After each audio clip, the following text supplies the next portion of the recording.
Hello, I am the leader of the North Atlantic branch of the Hurricane Watch Central. David here with the local forecast for Thursday, February 20th, 2020. And as you can see by the graphic, we are going to be talking snow here. Yes, I know it's weird that the graphics that we're talking about snow on a Hurricane Watch Central platform, but since there's no hurricanes at the moment, we're pretty much free to discuss what we can. As you can see here, looking at this graphic, we are currently under a winter storm warning, meaning that they are expecting roughly 2 to 6 inches of snow, even though their local forecasts will say differently. This is just the general scope of what they're expecting to see within the Moorhead viewing region, about 6 inches. As these further south of us, the chances of snow gets like lower, like at least the heavier snow gets lower, so they get a winter storm advisory or winter weather advisory. We're going to take a look at a few models, mostly the GFS, the ECMWF, the NAM, and the HRRR. Because those are four models I think we need to highlight today. This is the 10-to-1 ratios. You might want to cut these down by about an inch or so because, as I'll explain in just a minute, the ground temperatures are rather warm for this time of year. So some of the snow is going to stick, yes, but how much of it will stick will depend on how fast the ground cools or how slow it cools, or on how much snow in general falls, because we may just have a system that only drops a few inches instead of the advertised 6 to 8. I'm also going to address something here quickly too while I'm here. I've noticed a lot of people that I know using phone apps to try to see how much snow is going to fall, and that is a bad idea. For anything you want to see about snow totals or weather things, either check in with your local news station or check in with the National Weather Service in your local area, because I cannot emphasize enough that phone apps are not exactly the best way of managing anything with weather. Just throwing that out there. Anyways, going back to the actual forecast, the GFS is expecting about 7 inches with the 10-to-1 ratio, which I know we all want this to happen. I do too. But unfortunately, we're just not that tight knit. North Carolina usually has lower values, so you have to go to the Cuchera. And of course, the Cuchera is going to yield lower values of snow, about 3 to 5 inches, some locally 6. And now we're going to go, that's the global models. These models don't pick up on a lot of the high res stuff. They say high res models, don't get me wrong, but they don't pick up on the convective intricacies that the NAM and the HRRR will. Speaking of the NAM, let's take a look at this Cuchera values. It's expecting a pretty tight gradient in the Beaufort County region, though some higher totals further south or north can happen. It depends on where the axis of this sets up, which they're right now expecting the axis, and they have been expecting it to form just about near the Beaufort County region, giving us some of the higher totals. But whether it does that or not is all up to the storm when it moves through later on tonight and tomorrow. So you can see even the model's predicting some 12, I think it was even 13 inches there. Again, the snow may not be that crazy because of the ground temperatures, but I think these type of models do take that into account, so maybe it's something to keep an eye on. The HRRR, a new run's just coming out for it, obviously. It doesn't go to the point where we want to see it, so we'd have to go to an older run, and before I even get the chance to say, I'm just going to say this now. The model stops at 27 hours, meaning that it is not going to encapsulate the full snow event here. So, as you saw there, that was is right there. We're about 9 to 10, a couple of 11-inch pockets in the Pitt County region, somewhere also in Martin County. But that's the 10-to-1 ratio. We got to look at the Cuchera, because the Cuchera, sadly, is what we have to use here. I know we all want higher snow totals, so do I. But do at least have some hope, because it is at least a 9Z. The storm doesn't stop until about 7 in the morning. This is 9 Zulu is 4 in the morning. So this is going to stop probably around 12 to 13 Zulu, meaning that if that does happen, then well, we're probably going to have a little bit higher totals. Maybe not as high as like 12 inches from this 6 inches, but it'll be higher, probably around the 6 to 7, maybe even 8-inch marker, depending on how much snow is in the bands. So now we're going to switch gears over to this graphic here, which is a It's called a meteogram, which essentially shows the high end and the low end forecast. As you can see here, the low end forecast is from the 0Z NAM.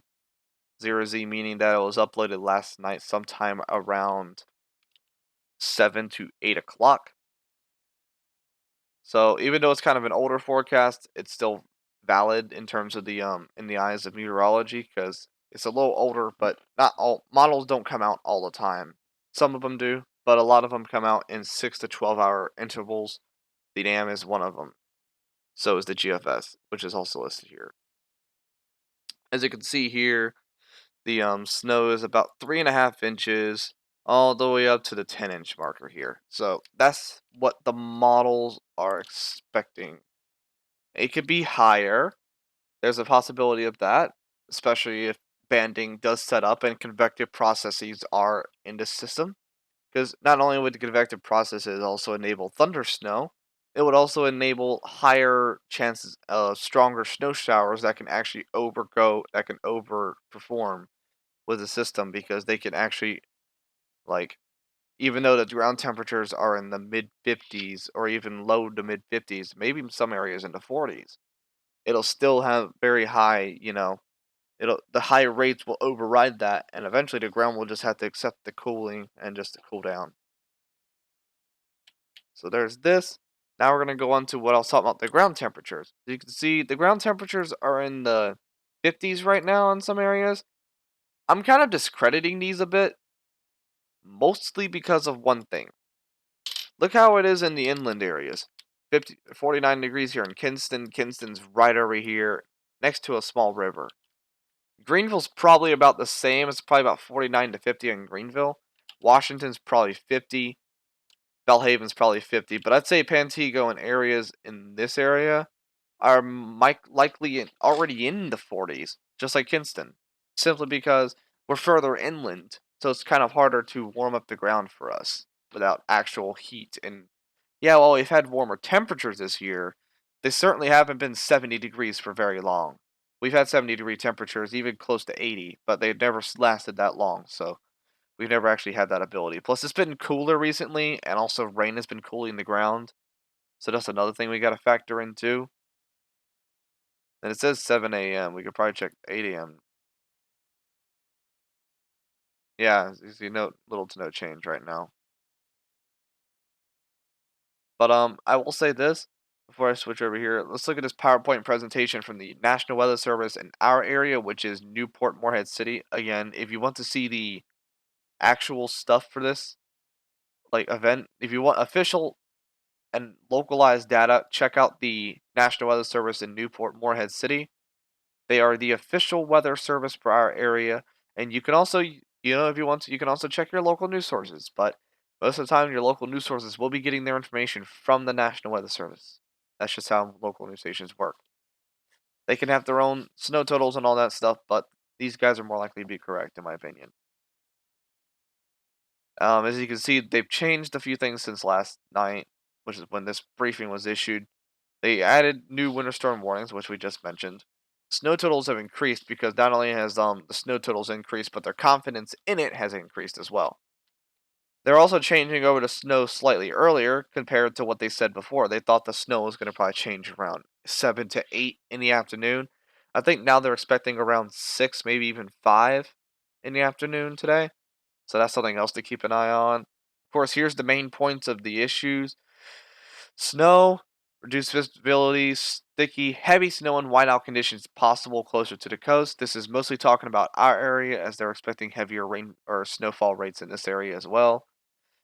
It's going to be the heaviest overnight, but of course, whiteout conditions at night, especially when you're using headlights, is a bigger issue.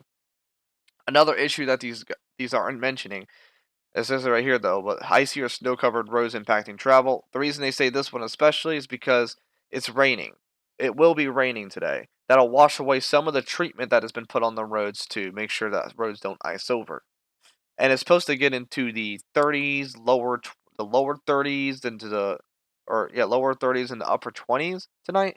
So the treatment will probably not do much for the snow and rain, and it'll freeze onto the roads and, well, a lot of issues can arise from that. So that's one thing to be concerned about. Coastal flooding. This doesn't really apply to us. This is more or less for the southern tier of the North Carolina region, mostly due to their influences from the wind, which mentions it here. This is pretty much just talking about coastal locations over here in this half of the warning.